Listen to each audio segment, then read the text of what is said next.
اگر ایک جہاز تیار کیا جائے، اس جہاز کی رفتار فی سیکنڈ 3 لاکھ کلومیٹر ہو، 1 سیکنڈ میں اگر وہ جہاز 3 لاکھ کلومیٹر کا فاصلہ طے کرے، اس پورے جہان کو چکر لگانے کے لیے 1 کروڑ سال لگیں گے، 1 کروڑ سال لگیں گے۔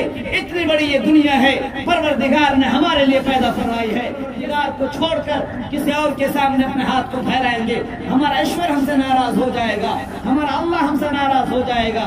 جس پروردگار نے اتنی بڑی کائنات پیدا کی، آپ کو معلوم ہونا چاہیے یہ دنیا اتنی بڑی ہے، اگر ایک جہاز تیار کیا جائے، اس جہاز کی رفتار فی سیکنڈ 3 لاکھ کلومیٹر ہو، 1 سیکنڈ میں اگر وہ جہاز 3 لاکھ کلومیٹر کا فاصلہ طے کرے، اس پورے جہان کو چکر لگانے کے لیے 1 کروڑ سال لگیں گے، 1 کروڑ سال لگیں گے۔ اتنی بڑی یہ دنیا ہے پروردگار نے ہمارے لیے پیدا فرمائی ہے۔ یہ ساتوں آسمان، یہ ساتوں زمین کس کے لیے پیدا کیے ہیں؟ آپ کے لیے، آپ کے لیے۔ اتنا بڑا سورج، جس سورج میں 13 لاکھ زمینیں سما سکتی ہیں، اس سورج کو پروردگار نے ہمارا اور آپ کا خادم بنایا، ہمارا اور آپ کا غلام بنایا۔ وہ آسمان میں وہ چہکتے بہکتے، وہ دمکتے ستارے، وہ چاند، وہ آفتاب و مہتاب، وہ کہکشائیں پروردگار نے آخر کس کے لیے پیدا کیے ہیں؟ ہمارے لیے اور آپ کے لیے۔ آخر ہم نے اپنے پروردگار کو کیوں بھلا دیا؟ اپنے پروردگار کو کیوں چھوڑ دیا؟ ہمارا رشتہ کیوں کمزور ہو گیا؟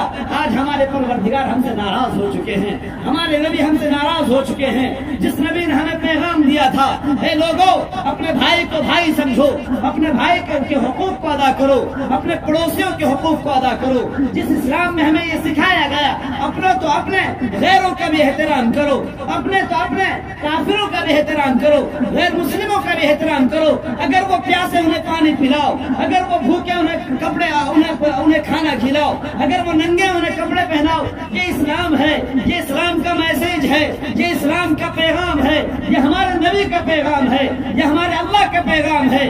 اگر تمہاری ذات سے کسی کو تکلیف پہنچتی ہے تو تم اس کے تم ہمارے دربار میں اپنے پیشانے جھکاتے رہو۔ اگر لیکن تیری ذات سے تمہارا بھائی ناراض ہے، تمہارا پڑوسی ناراض ہے، تمہارا آس پاس کا رہنے والا پریشان ہے، تو تمہاری عبادتیں بیکار ہیں، تمہاری نمازیں بیکار ہیں۔ لہذا ہمارے اوپر اللہ تبارک و تعالیٰ نے جہاں ایک طرف اپنے حقوق مسلط فرمائے ہیں، ہم نماز بھی پڑھیں، ہم روزہ بھی رکھیں، ہم زکوٰۃ بھی دیں، ہم حج بھی کریں، اسی کے ساتھ ساتھ دوسرے ذمہ داریاں بھی ہمارے اوپر ہے، بندوں کے حقوق ہیں، ہم بندوں کو تکلیف نہ پہنچائیں، اپنی زبان کو میٹھی کریں۔ آپ کو معلوم ہونا چاہیے انسان کے جسم میں سب سے خطرناک شے انسان کا دل ہوا کرتا ہے۔